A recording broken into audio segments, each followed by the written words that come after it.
আর এক আয়াতে আল্লাহ সুবহানাহু ওয়া তাআলা বলেছেন এই সরিষার সমপরিমাণের জায়গায় যে খেজুরের বীজের উপরের বিচির উপরের যে পাতলা আবরণ আছে ওই সমপরিমাণ জায়গার মালিকানা কি তারা দাবি করতে পারে?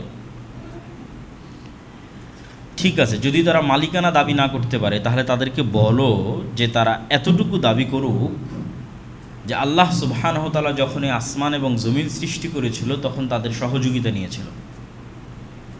মানুষ বলুক যে আল্লাহ আসমান সৃষ্টিতে ঈসা আলাইহিস সালামের সহযোগিতা নিয়েছে,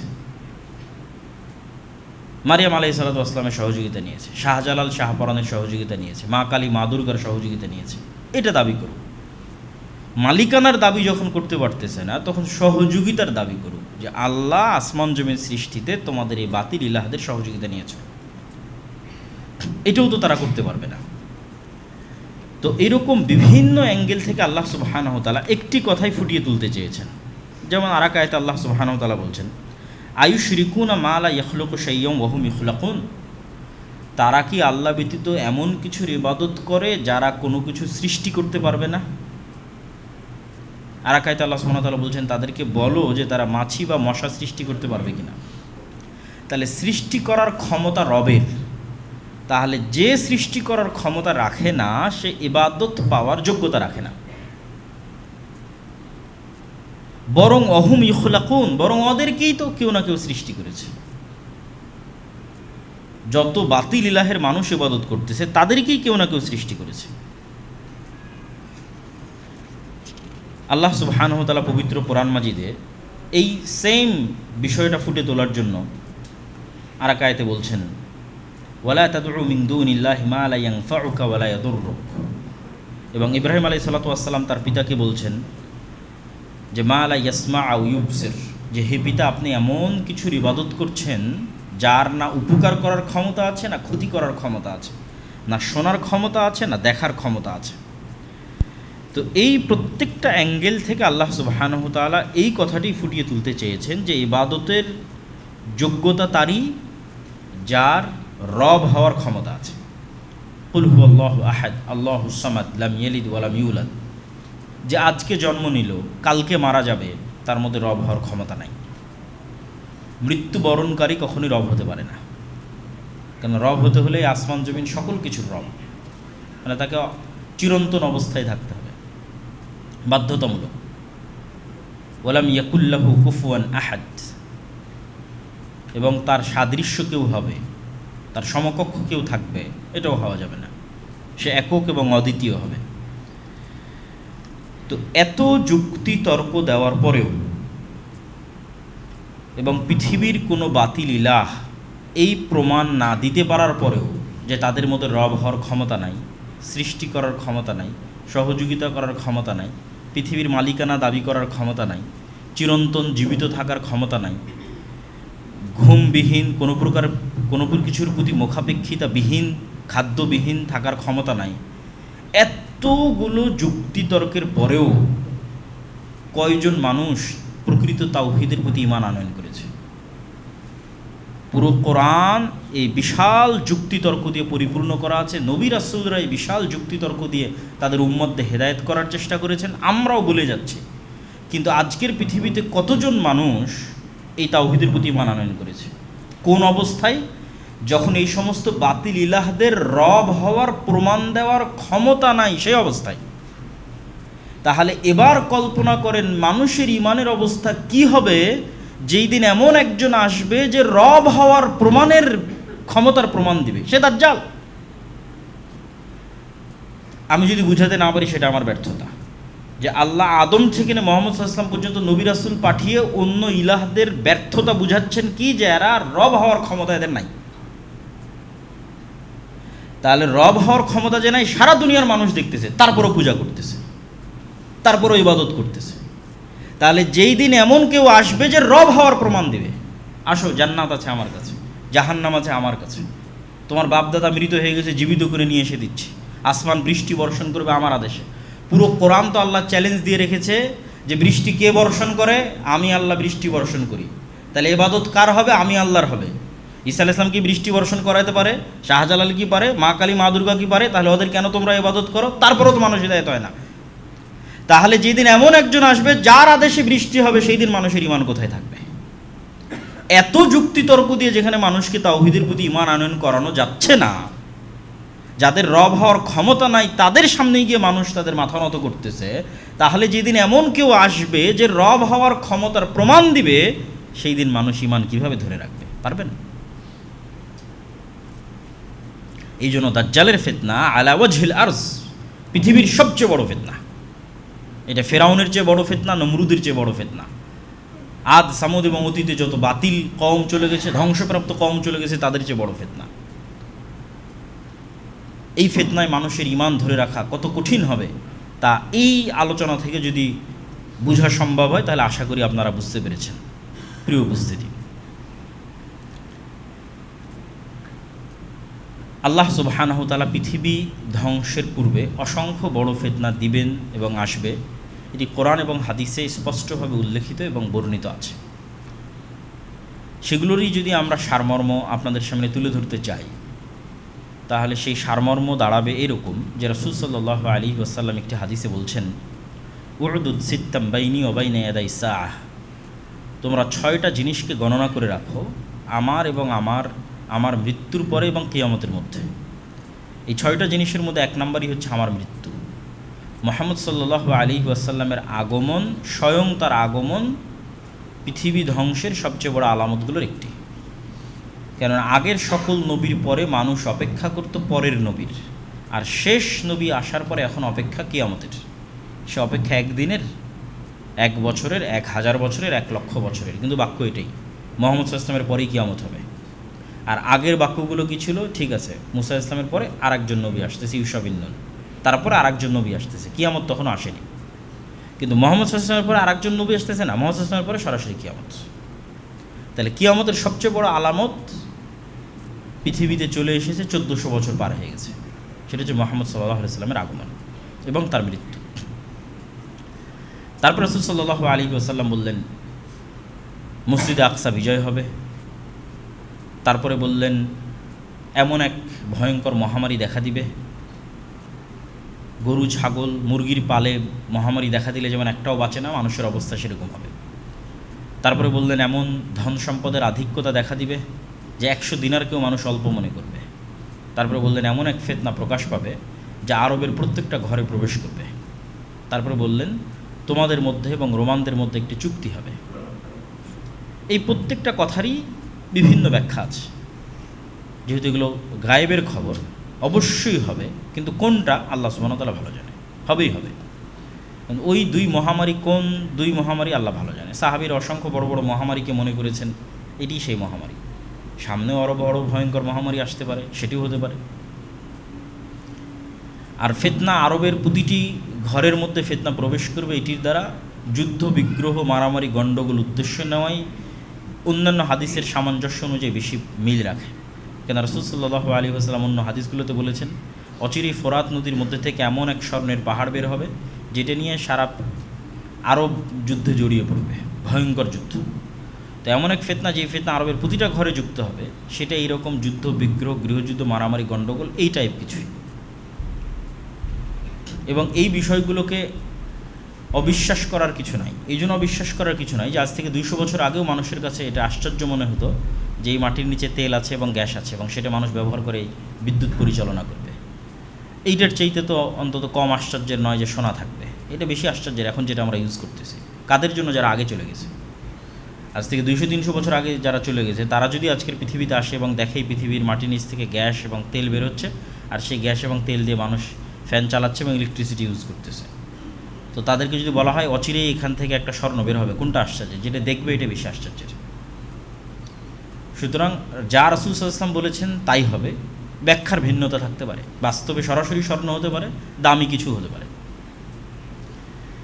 এই ফিতনার পরেই বা এই ফিতনার সাথে কানেক্টেড রেখেই রোমানদের সাথে মুসলমানদের একটি চুক্তি হবে, যা রাসূল সাল্লাল্লাহু আলাইহি ওয়াসাল্লাম বললেন। রোমান দ্বারা খ্রিস্টানেরাই উদ্দেশ্য, তবে যেই সময় রাসূল সাল্লাল্লাহু আলাইহি ওয়াসাল্লাম বলতেছেন সেই সময় আসলে আমেরিকা বলে কোনো দেশের অস্তিত্ব ছিল না এবং ইসরায়েল বলে কোনো দেশের অস্তিত্ব ছিল না। এবং আজ থেকে 500 বছর পরে যদি মানুষ এই হাদিস পড়ে, তার কাছেও ভিন্ন ব্যাখ্যা মনে হতে পারে, আমাদের কাছে ভিন্ন ব্যাখ্যা মনে হতে পারে। সুতরাং নির্ধারিত করা কঠিন। এতটুকু নির্ধারিত করা সম্ভব যে খ্রিস্টানদের সাথে। কোন খ্রিস্টানদের সাথে? ইউরোপের খ্রিস্টান, রাশিয়ার খ্রিস্টান না আমেরিকার খ্রিস্টান, খ্রিস্টানদের সাথে মুসলমানদের চুক্তি হবে। এবং এই চুক্তির ফলে তারা তৃতীয় আর এক শত্রুর বিরুদ্ধে যুদ্ধ করবে। সেই তৃতীয় শত্রু হিন্দু, ইহুদি অথবা বৌদ্ধ অথবা অন্য কেউ, আল্লাহ ভালো জানেন। সেই তৃতীয় শক্তির বিরুদ্ধে যুদ্ধে খ্রিস্টান এবং মুসলমানেরা বিজয়ী হবে এবং তাদের মধ্যে ছোট্ট একটা বিষয় নিয়ে তর্ক বিতর্ক, গণ্ডগোল এবং সেখান থেকে আবার যুদ্ধ। সে বিষয়টা হবে ক্রুশকে উঁচুতে উঠিয়ে সেটিকে বিজয়ী করার এক ঘোষণা, যেটা একজন মুসলমানের ইমানে আঘাত দেবে এবং সেও তাকে হত্যা করবে অথবা ক্রুশকে ভেঙে ফেলবে। তো এই যে খ্রিস্টান এবং মুসলমানের এবার মুখোমুখি দাঁড়িয়ে যাচ্ছে, এটিই হচ্ছে পৃথিবীর ইতিহাসের সবচেয়ে বড় যুদ্ধ। অতীতে যা যুদ্ধ হয়েছে সেগুলো এর মতো নয়, আরও ভবিষ্যতে যা যুদ্ধ হবে সেগুলো এর মতো নয়, এবং ওই ঘটনার পরে আরও যা যুদ্ধ হবে সেগুলো এর মতো নয়। এটা পৃথিবীর ইতিহাসের সবচেয়ে বড় যুদ্ধ, যেটাকে বলা হয়েছে মালহামা, অথবা যেটা বাইবেল এবং অন্যান্য গ্রন্থে আর্মাগেড্ডন নামে উল্লেখিত আছে। এই যুদ্ধটা মূলত হবে মুসলমান এবং খ্রিস্টানদের মধ্যে, এবং এই যুদ্ধটা হবে তুরস্ক এবং সিরিয়ার সীমান্তবর্তী অঞ্চলে। তো এই ভয়ঙ্কর যুদ্ধের বর্ণনা দিতে গিয়ে রাসূলুল্লাহ সাল্লাল্লাহু আলাইহি ওয়াসাল্লাম বলেছেন যে এই ভয়ঙ্কর যুদ্ধ কিছু বর্ণনায় আছে 4 দিন, কিছু 5 দিন, কিছু 6 দিন। এবং এই ভয়ঙ্কর যুদ্ধে এত বেশি মানুষ মারা যাবে যে 1 মাস যদি একটা পাখি আকাশে উড়ে তবুও লাশের সারি শেষ করতে পারবে না, এবং মানুষ গনিমতের মাল পেয়ে খুশি হবে না এই জন্য যে ওয়ারিস নাই। 100 জন যদি একটা বংশে থাকে, 99 জনই মারা গেছে, তাহলে ওয়ারিস কে হবে? ওয়ারিস তো নাই। সুতরাং কী নিয়ে সে আনন্দ হবে? কার সাথে জিনিস ভাগ বাটোয়ারা করবে? এই জন্য গনিমতের মাল পেয়েও সন্তুষ্ট হবে না, খুশি হবে না। এত ভয়ঙ্কর যুদ্ধ হবে।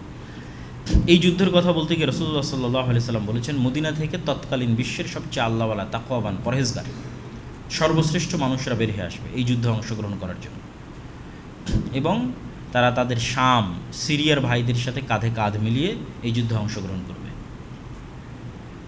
এই যুদ্ধের কথা বলতে গিয়ে রাসূলুল্লাহ সাল্লাল্লাহু আলাইহি ওয়াসাল্লাম আরও যেটি বলেছেন যে এই যুদ্ধের শেষে মুসলমানেরা বিজয়ী হবে, এবং বিজয়ী হওয়ার পরেই তারা কুস্তুনতুনিয়া বিজয় করবে।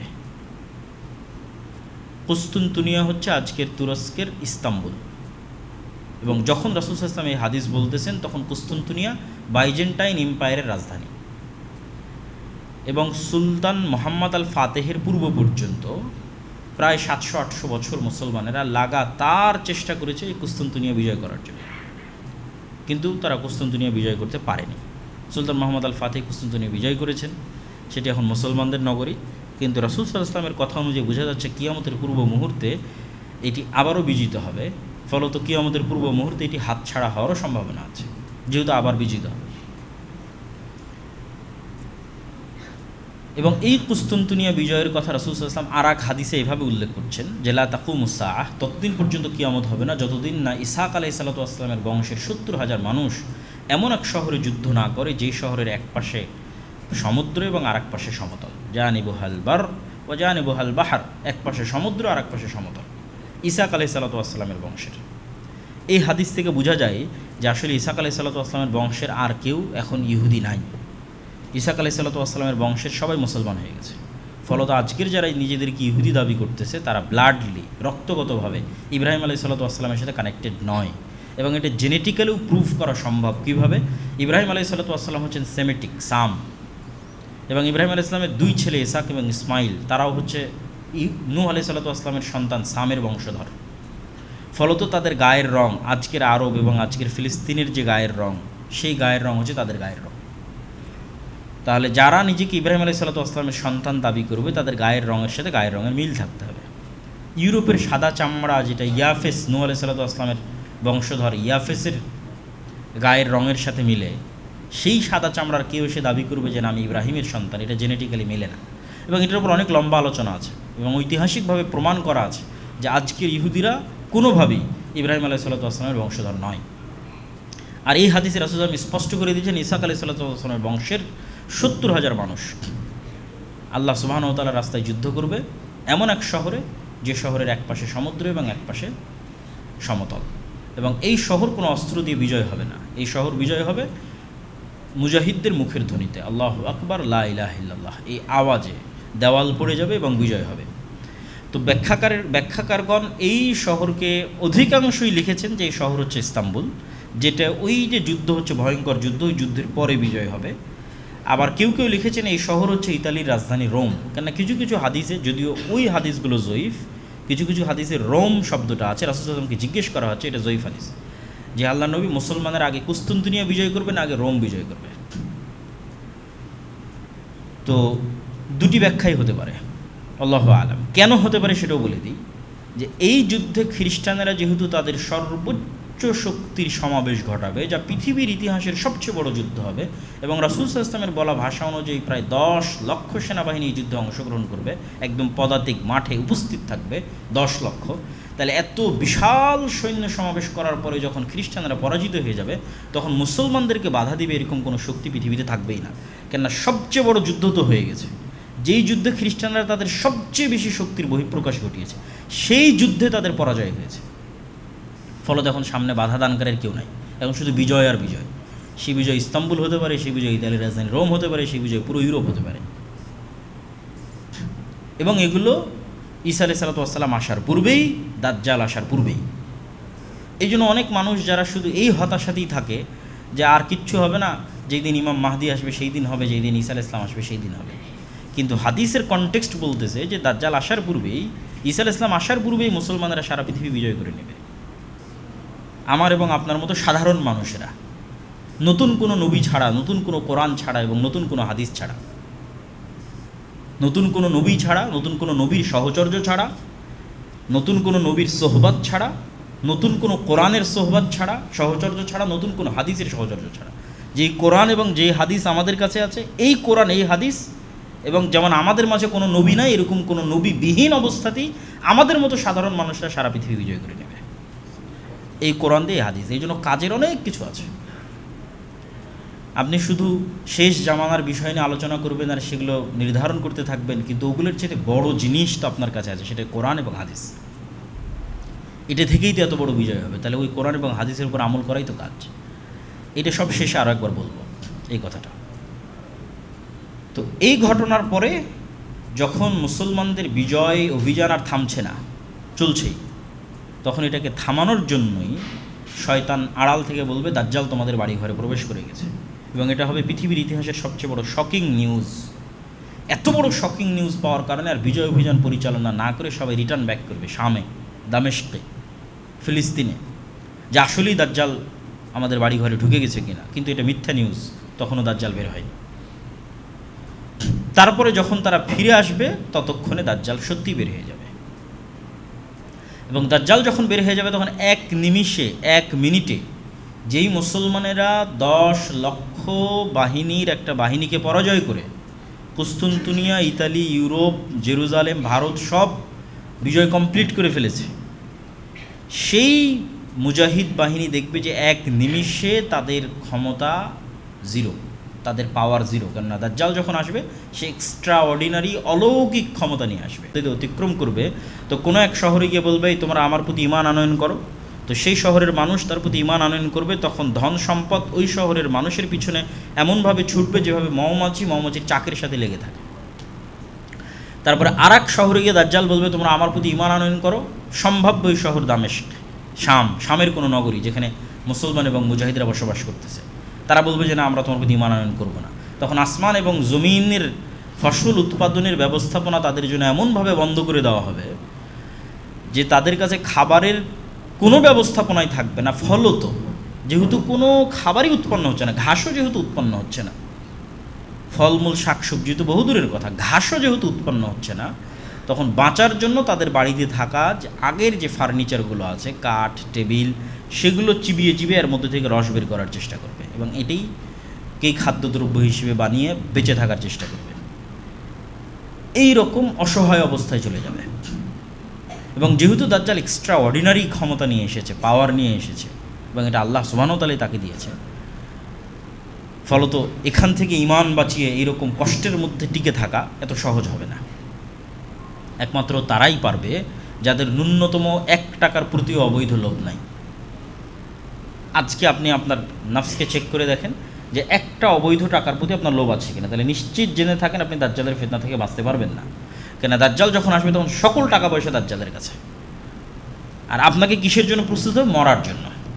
কিচ্ছু থাকবে না, না টাকা পয়সা, না ধন দৌলত, না খাবার দাবার, না বাড়িঘর, মৃত্যু, সাক্ষাৎ মৃত্যু।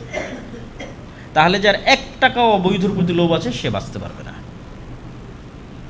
এটাই হলো চেক পয়েন্ট যে আপনার ইমানের, তাহলে আপনার 1 টাকাও অবৈধ লোভের প্রতি যেন না থাকে এবং আপনি মৃত্যুকে যেন ভয় না পান, বরং মৃত্যুকে আপনি জান্নাতে যাওয়ার ওসিলা মনে করেন। এইটার জন্যই তো ওই 2টা ইমান লাগবে, যে 2টা ইমানের আলোচনা আমরা শুরুতে করেছি। পুনরুত্থানের প্রতি মজবুত বিশ্বাস এবং আল্লাহর প্রতি মজবুত ইমান, এই 2টা ছাড়া কেউ এই স্যাক্রিফাইস করতে পারবে না। যে মৃত্যু ভয় নয়, মৃত্যু কি জান্নাতে যাওয়ার মাধ্যম, ফলত আনন্দের সাথে সে মৃত্যুকে অ্যাকসেপ্ট করবে এবং দাজ্জালের যেটা জাহান্নাম হবে সেটার মধ্যে ঢুকে যাবে, আর দাজ্জালের যেটা জান্নাত হবে সেটাকে ধোঁকা মনে করবে। এই লেভেলের ইমান সে কোথায় থেকে অর্জন করবে? এই লেভেলের ইমান ছিল আসহাবুল উখদুদের ইমান, আসহাবে কাহাফের ইমান। আসহাবে কাহাফ তাদের ইমান বাঁচানোর জন্য সারা পৃথিবী থেকে ডিসকানেক্টেড হয়ে গেছে, যে আমরা ইমান বিক্রি করব না, কিন্তু সারা পৃথিবী থেকেই ডিসকানেক্টেড, আলাদা গুহায় গিয়ে আশ্রয় নিয়েছে। এই জন্য বলা হয়েছে দাজ্জালের ফিতনা থেকে বাঁচতে চাইলে সূরা কাহাফ বা সূরা কাহাফের প্রথম 10 আয়াত, কেন সূরা কাহাফের মধ্যে অনেক শিক্ষণীয় লার্নিংস, টিচিংস আছে এবং কোরআনের সবচেয়ে ব্যতিক্রম 4-4টা ঘটনা এই সূরা কাহাফের মধ্যে উল্লেখ করা আছে। এত ব্যতিক্রম কোরআনে যত ঘটনা উল্লেখ করা আছে তার মধ্যে সবচেয়ে ব্যতিক্রম ঘটনা হলো এগুলো। যেমন জুলকারনাইনের সাথে ইয়াজুজ মাজুজের সাক্ষাৎ, যেই ইয়াজুজ মাজুজ আবার পৃথিবীতে আসবে, এটা একটা ব্যতিক্রম ঘটনা। জুলকারনাইন কোথায় গেল, কোথায় ইয়াজুজ মাজুজকে পেল, আর কোথায় তাদেরকে আড়াল করে রাখলো। তারপর আসহাবে কাহাফের ঘটনা, তারপর হচ্ছে খিজির আলাইহিস সালাতু ওয়াস সালামের সাথে মুসা আলাইহিস সালামের সাক্ষাতের ঘটনা। এটা আরও আশ্চর্যের যে মুসা আলাইহিস সালাম দাবি করছে তিনি সবচেয়ে জ্ঞানী, আল্লাহ বলছে না আমার আরও একজন জ্ঞানী বান্দা আছে। কোথায়? আল্লাহ কোনো শহর বলে না, গ্রাম বলে না, লোকেশন এক্সাক্ট বলে না, বলে মাছ নাও, সমুদ্রের ধার দিয়ে হাঁটতে থাকো, যেখানে জীবিত মরা মাছ জীবিত হয়ে যাবে সেখানে পাবা। এবং মরা মাছ যেখানে জীবিত হয়ে যাচ্ছে সেখানে যখন তাকে পাওয়া যাচ্ছে তখন যে 3টে ঘটনা ঘটতেছে, এগুলো পৃথিবীর ফিজিক্স অনুযায়ী অসম্ভব।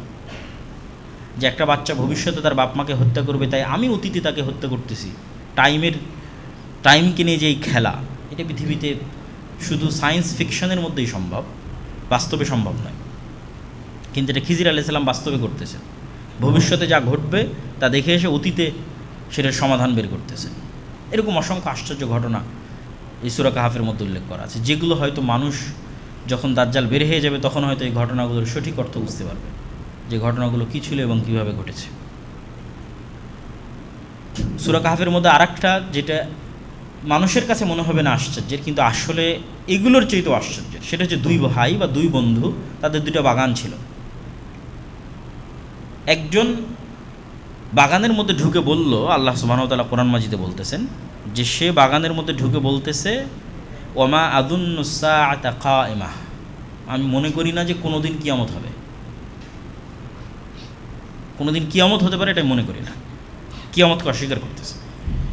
তখন তার আরেক বন্ধু তাকে বলতেছে, আকাফারতা বিল্লাযী খালাকাকা মিন তুরাবিন সুম্মা মিন নুতফাতিন সুম্মা সাওয়াকা রাজুলা, তুমি কি ওই আল্লাহকে অস্বীকার করতেছো যে তোমাকে সৃষ্টি করেছে মাটি থেকে, তারপরে শুক্রকীট থেকে, তারপরে তোমাকে মানুষ বানিয়েছে। লাকিন্না হুয়াল্লাহু রব্বি, কিন্তু আমি আমার প্রতিপালক আল্লাহকে স্বীকৃতি দিচ্ছি, ওয়ালা উশরিকু বিরব্বি আহাদা, আর আমি আমার প্রতিপালক আল্লাহর সাথে কাউকে শরিক করি না। তাই এখানে এই মানুষটা, আগের যে মানুষ, সে কী শিরক করলো যে পরের জন বলতেছে যে তুমি আল্লাহকে অস্বীকার করতেছো, আমি আল্লাহর সাথে শিরক করি না। এটা আপনি যখন বাসায় গিয়ে এই অংশ পড়বেন সূরা কাহাফে, তখন আপনিও চিন্তা করতে পারেন।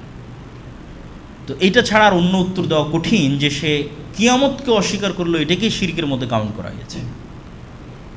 বলে আযুন্নু সাআতা কাইমা, আমি মনে করি না যে কোনোদিন কিয়ামত হবে। মানে বিশাল বাগানের আলিশান শান শৌকত মর্যাদা দেখে তার মনে হয় না যে আর কোনোদিন কিয়ামত হতে পারে।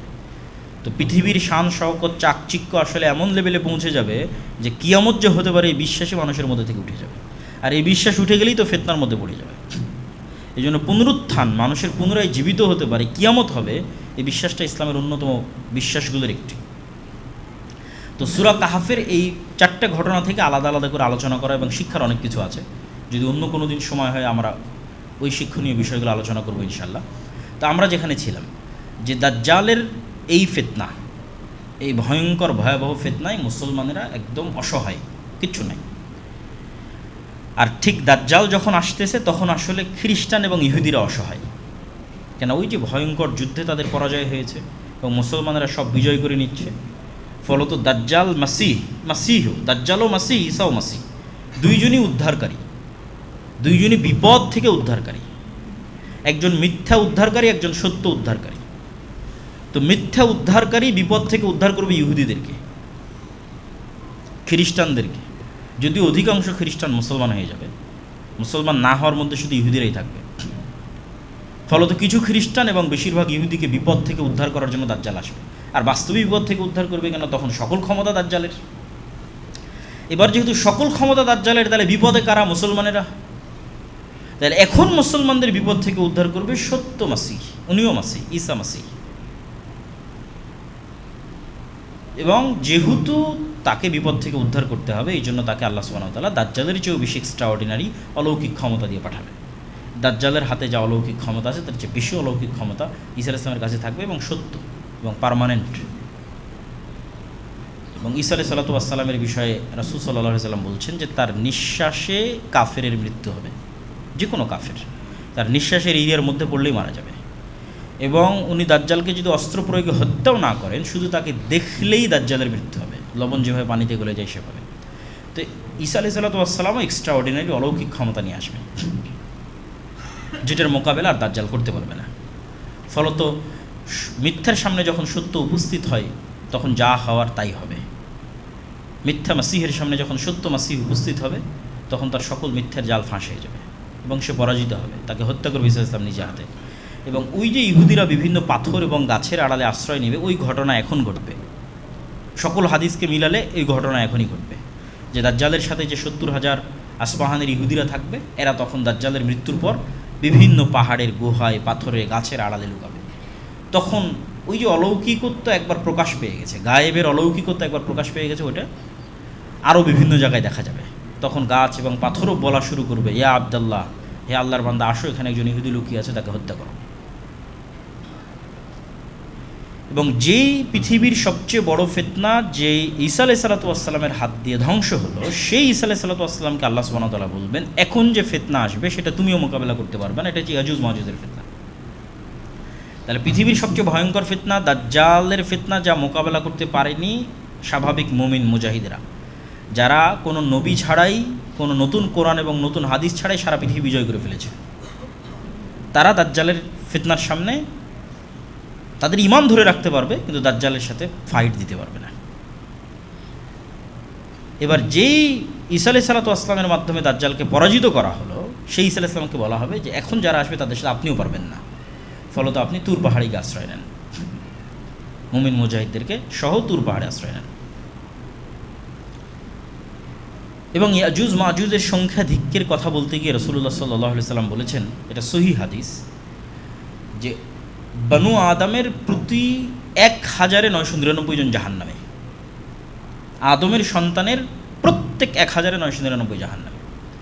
এই হাদিস শুনে সাহাবায়ে কেরাম অত্যন্ত ভীত সন্ত্রস্ত হয়ে গেল, যে প্রতি 1999 মানে আমরা কেউ তাহলে আর জান্নাতে যেতে পারতেছি না, সম্ভব নয়। তখন রাসূল সাল্লাল্লাহু আলাইহি ওয়াসাল্লাম তাদেরকে আশ্বস্ত করলেন যে এই 999 জন জাহান্নামে যাবে, এর অধিকাংশ, এখানে আর পরিমাণ বলেননি, এর অধিকাংশ ইয়াজুজের মাজুজের বংশধর, তথা ইয়াজুজ মাজুজ আদমের সন্তান, দাজ্জাল আদমের সন্তান। দাজ্জাল মানে কোনো দেশ, কোনো প্রযুক্তি, এআই, চ্যাটজিপিটি, আমেরিকা না, দাজ্জাল মানুষ এবং আদমের সন্তান। ইয়াজুজ মাজুজ মানুষ এবং আদমের সন্তান। তো যদি আমরা 999 না ধরি, 900 ধরি, যে অধিকাংশ মানে 900 ধরেন, এমনি এক্সাম্পল, ফর এক্সাম্পল, এক্সাক্ট কত আল্লাহ ভালো জানে, তাহলে আদম থেকে নিয়ে কিয়ামত পর্যন্ত যা মানুষ এসেছে, ইয়াজুজ মাজুজকে তার 900 গুণ হতে হবে। এখনকার 600 কোটি মানুষের 900 গুণ নয়, আদম থেকে নিয়ে কিয়ামত পর্যন্ত যা মানুষ আসবে তার 900 গুণ হচ্ছে ইয়াজুজ মাজুজ। তাহলে তাদের সংখ্যা কত বিশাল হতে পারে, কত ব্যাপক হতে পারে। তো এখানে একটা প্রশ্ন স্বাভাবিকভাবে মানুষের মনে উত্থাপিত হয়, যে কোথায় সেই দাজ্জাল আর কোথায় সেই ইয়াজুজ মাজুজ, এখন কেন তাদেরকে আমরা দেখি না? বিশেষ করে বিজ্ঞানের এই উৎকর্ষতা, বিজ্ঞানের এই সফলতা, মানুষকে অনেক সময় এই বিষয়গুলোকে অস্বীকার করার দিকে নিয়ে যায়। অথচ আমি চিন্তা করি যে মানুষ যদি উল্টা দিক থেকে চিন্তা করে, সায়েন্সকে এই অ্যাঙ্গেলে চিন্তা না করে, ভিন্ন অ্যাঙ্গেলে চিন্তা করে, তাহলে মানুষ চিন্তা করতে পারবে যে মানুষ যদি এত দূর করতে পারে, আল্লাহ তাহলে কত দূর পারে। তখন অ্যাঙ্গেলটাই ভিন্ন হয়ে যাবে, চিন্তা করার স্টাইলটাই ভিন্ন হয়ে যাবে। যে আপনি সায়েন্সকে দেখে পরকাল এবং কিয়ামতকে অস্বীকার করবেন না, আরও পরকাল চাক্ষুষ দেখতে পাবেন যে মানুষই এই করতে পারছে, তার আল্লাহ কী করতে পারে। আমার ফিঙ্গারপ্রিন্ট দিয়ে পুলিশ ধরে ফেলতেছে, ফরেন্সিক রিপোর্ট দিয়ে পুলিশ ধরে ফেলছে, এই রিভলভার আমি ইউজ করেছি, এটা তো মানুষ কোথায়, আল্লাহ কী করতে পারে কিয়ামতের মাঠে। তো চিন্তার ধরনটা পাল্টালে বর্তমান যে সায়েন্স, এটা আপনাকে আরও গায়েবকে চোখে দেখার সুযোগ দিবে। আজ থেকে 200 বছর আগের মানুষ এগুলো দেখার সুযোগ পেত না, তাহলে এগুলো তাদের জন্য গায়েব ছিল, আপনি তো গায়েব চোখে দেখতেছেন। তো ফলত আপনার ঈমান আরও মজবুত হওয়া উচিত। তো স্পেসিফিক এটার যেটা উত্তর, সেটা হচ্ছে যে আল্লাহু আলা কুল্লি শাইইন কাদির, আল্লাহ সকল কিছুর উপর ক্ষমতাবান। ফেরেশতা এবং জিনের অস্তিত্বের উপর বিশ্বাস করা যেমন আমাদের ঈমানের অংশ, অথচ আমরা তাদের দেখি না, কেন প্রত্যেকটা সৃষ্টিকে আল্লাহ সুবহানাহু ওয়া তাআলা তার নিজস্ব সীমাবদ্ধতার মধ্যে রেখে দিয়েছে। একটা পিঁপড়ার দেখার সীমাবদ্ধতা আর একটা মানুষের দেখার সীমাবদ্ধতা এক নয়। একটা সাপের দেখার সীমাবদ্ধতা আর একটা মানুষের দেখার সীমাবদ্ধতা এক নয়। ফলত সবার কাছেই একজন আর একজনের হুবহু ওই রকম নয়। যে আমি আমাকে যেমন মনে করতেছি, পিঁপড়া আমাকে ঠিক সেরকমই মনে করে, এটা সম্ভব নয়। পিঁপড়ার কাছে পৃথিবীর সঙ্গে আমার দৃশ্য, এই পৃথিবীর স্টাইল ভিন্ন, তার সীমাবদ্ধতার মধ্যে সে আছে। মাছের সীমাবদ্ধতার মধ্যে সে আছে। সবাইকে আল্লাহ এক একটা সীমাবদ্ধতার মধ্যে রেখে দিয়েছে। এগুলো এক একটা আলাদা আলাদা জগৎ। পিঁপড়ার জগৎ আলাদা, সাপের জগৎ আলাদা, মাছের জগৎ আলাদা, ঠিক সেরকম ফেরেশতা এবং জিনদের জগৎ আলাদা। ওরা যেমন আমাদের লেভেল পর্যন্ত পৌঁছতে পারতেছে না, আমরা তেমন ওদের লেভেল পর্যন্ত পৌঁছতে পারবো না, ডাইমেনশন ভিন্ন। অথচ ওরা আমাদেরকে দেখাচ্ছে পরিপূর্ণরূপে দেখতে পাচ্ছে, ঠিক আমরা যেমন পিঁপড়াকে পরিপূর্ণরূপে দেখতে পাচ্ছি, অথচ পিঁপড়া তার পাল্টা আমাকে পরিপূর্ণরূপে আমাকে অ্যানালাইসিস করতে পারতেছে না। তো এই স্টাইলেও আল্লাহ সুবহানাহু ওয়া তাআলা রেখে দিতে পারেন। আল্লাহ ভালো জানেন আল্লাহ সুবহানাহু ওয়া তাআলা কীভাবে রেখেছেন। এবং আল্লাহ সুবহানাহু ওয়া তাআলার পবিত্র কোরআনের বর্ণনা অনুযায়ী যে আসমান সৃষ্টিতে আল্লাহর যা সময় লেগেছে, জমিন সৃষ্টিতে আল্লাহর তাই সময় লেগেছে। এবং আল্লাহ আসমানকে যেমন 7টা সৃষ্টি করেছে, জমিনকেও তেমন 7টা সৃষ্টি করেছে। ফলত আসমানের যে বিশালতা, জমিনেরও কাছাকাছি ওইরকমই বিশালতা হওয়ার সম্ভাবনা আছে। তো জমিন মানে শুধু আমাদের এই এক জমিনেই শেষ তা নয়। আর আল্লাহ বলেছেন প্রত্যেক জমিনে তার আদেশ অবতীর্ণ হয়। তানাজ্জালুল আমরু বাইনাহুন্না, প্রত্যেক জমিনে তার আদেশ অবতীর্ণ হয়। ফলত আল্লাহ সুবহানাহু ওয়া তাআলা চাইলে দাজ্জাল এবং ইয়াজুজ মাজুজকে ভিন্ন জমিনেও রাখতে পারে। কিন্তু নিশ্চিত করে বলা সম্ভব নয় যে তারা এই পৃথিবীতেই নাই অথবা অন্য পৃথিবীতে আছে। আমাদের ঈমান রাখতে হবে যে আল্লাহ এবং আল্লাহ রাসূল যেভাবে বলেছেন সেভাবেই ঘটবে। এবং পৃথিবী ধ্বংসের যদি আর একদিনও বাকি থাকে তবুও ঘটবে।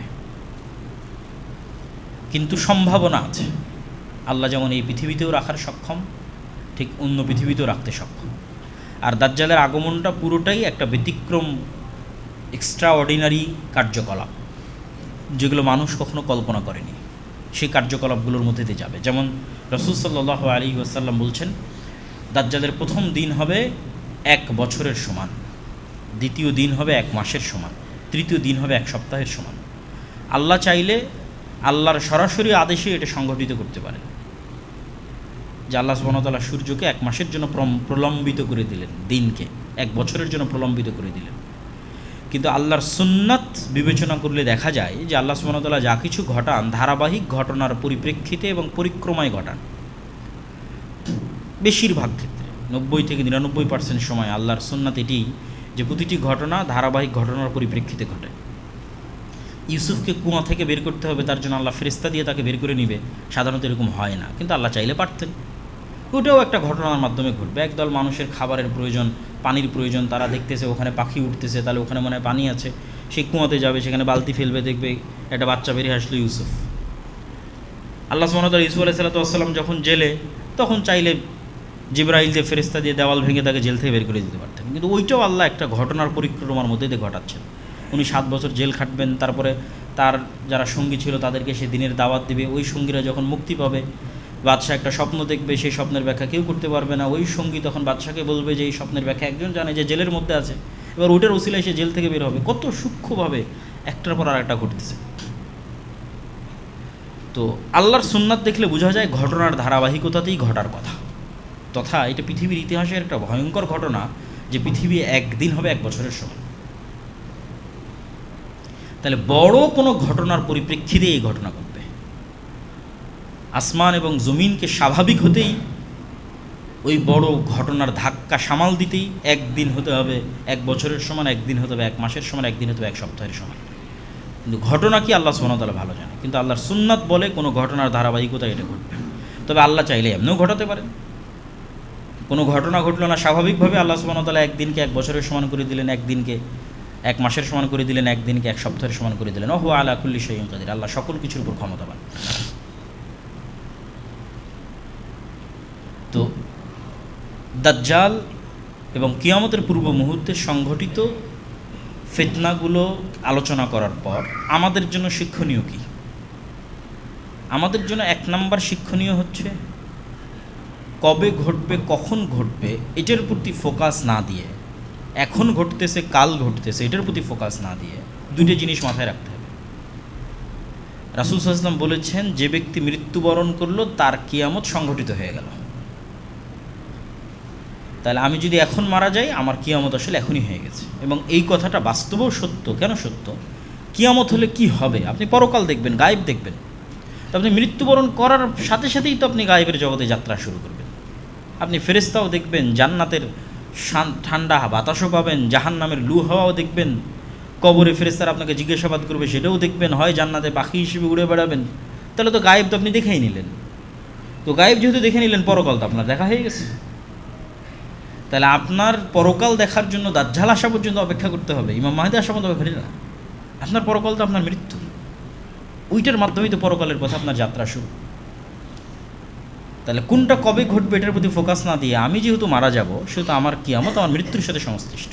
2 নম্বর, কোনটা কবে ঘটবে, তখন বড় কি হবে, বিশাল কি হবে। এই কথাটা আমি বক্তব্যের মধ্যে বারবার বলেছি যে নতুন কোনো নবী আসবে না, নতুন কোনো কোরআন আসবে না, নতুন কোনো হাদিস আসবে না। তাহলে বিশাল কি হলো? যদি এরকম হতো যে হ্যাঁ দাজ্জাল আসবে, এখন নতুন একজন নবী আসবে, নতুন একটা কোরআন আসবে, তাহলে অনেক বিশাল কিছু হতো। কিন্তু ঈসা আলাইহিস সালাম এসে তো এই কোরআনেরই অনুসরণ করবে। আর ঈসা আলাইহিস সালাম আসার পূর্বেই যে মুমিন মুজাহিদরা বিজয় হবে, তারা কোন কোরআন অনুসরণ করে? এই কোরআন অনুসরণ করে। তাহলে আসলে যেটা সবচেয়ে বড় ঘটনা, এটা তো 1400 বছর আগে ঘটে গেছে। সেটা যে মুহাম্মদ সাল্লাল্লাহু আলাইহি ওয়াসাল্লামের আগমন এবং কোরআনের অবতীর্ণ হয়, এটা সবচেয়ে বড় ঘটনা।